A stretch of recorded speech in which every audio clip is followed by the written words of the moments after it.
Leímos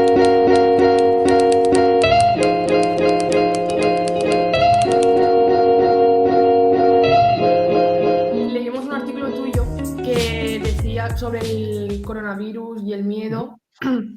Y tú decías que el miedo y la preocupación provocan una tempestad perfecta para la difusión de noticias falsas. Entonces nosotros te queremos preguntar si existe un escenario, digamos, ideal de dominación, o si se aprovecha que la gente esté más vulnerable en ciertas situaciones, como por ejemplo cuando el coronavirus, que es de lo que hablabas tú en el artículo. Bueno, precisamente yo creo que en la COVID entendimos que en un momento en que había mucha incertidumbre y por tanto pocas respuestas oficiales de lo que estaba pasando, se abrió un espacio que nunca hubiera abierto muy grande a las teorías de la conspiración. Por ejemplo, al principio sobre el origen del propio coronavirus. Por ejemplo, en el caso de las vacunas. Por ejemplo, con el tema de si era una pandemia, estaba, digamos, planificado todo el tema de la COVID-19, ¿no? Por tanto, cuando existe este momento en que no hay informaciones fidedignas y ciertas, es donde se abre el espacio para que alguien te está dando una respuesta, aunque aún no sea cierta, pero te está dando la tranquilidad porque te está dando una información o una teoría que los otros no pueden decir. A veces una respuesta muy simple como te están engañando puede tranquilizar porque tienes una respuesta para entender aquello que parece inabastable, que es qué nos está sucediendo en nuestra sociedad con un virus cuando pensábamos que todo estaba controlado, no entiendes qué pasa.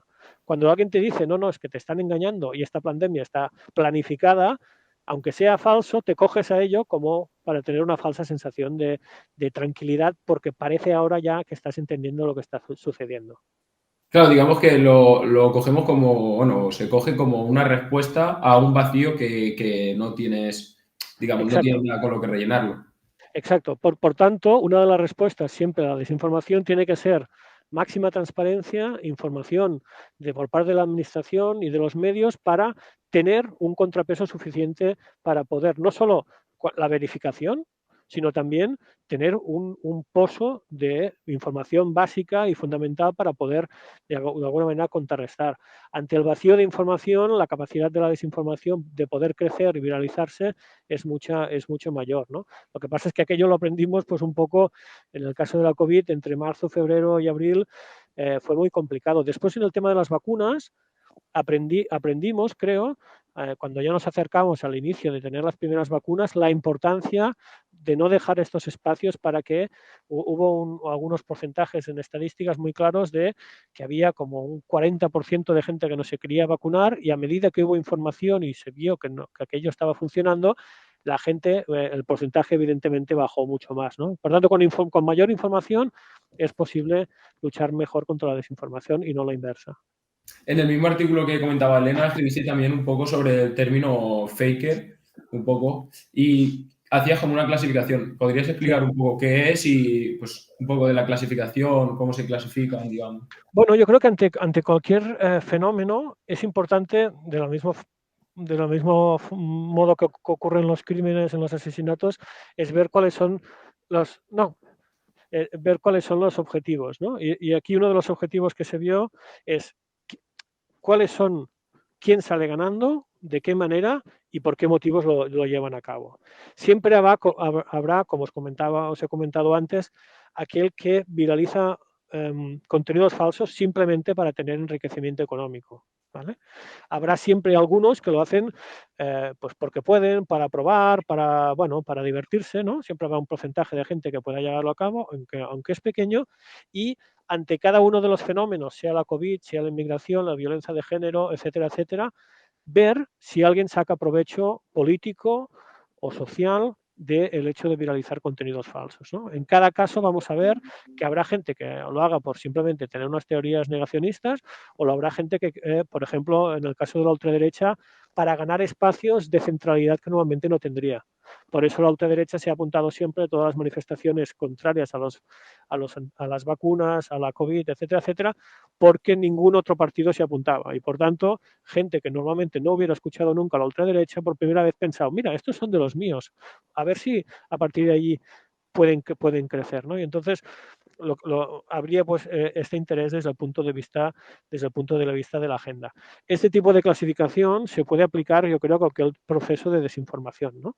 Otra cosa es a nivel geopolítico, cuando hablamos de desinformación, pues en el tema de Ucrania o en el tema de China, etcétera, cuando hay un interés mucho más geopolítico y por tanto hay dos estados que están desinformando entre sí para llevar a cabo o para poder ganar la imagen en la opinión pública.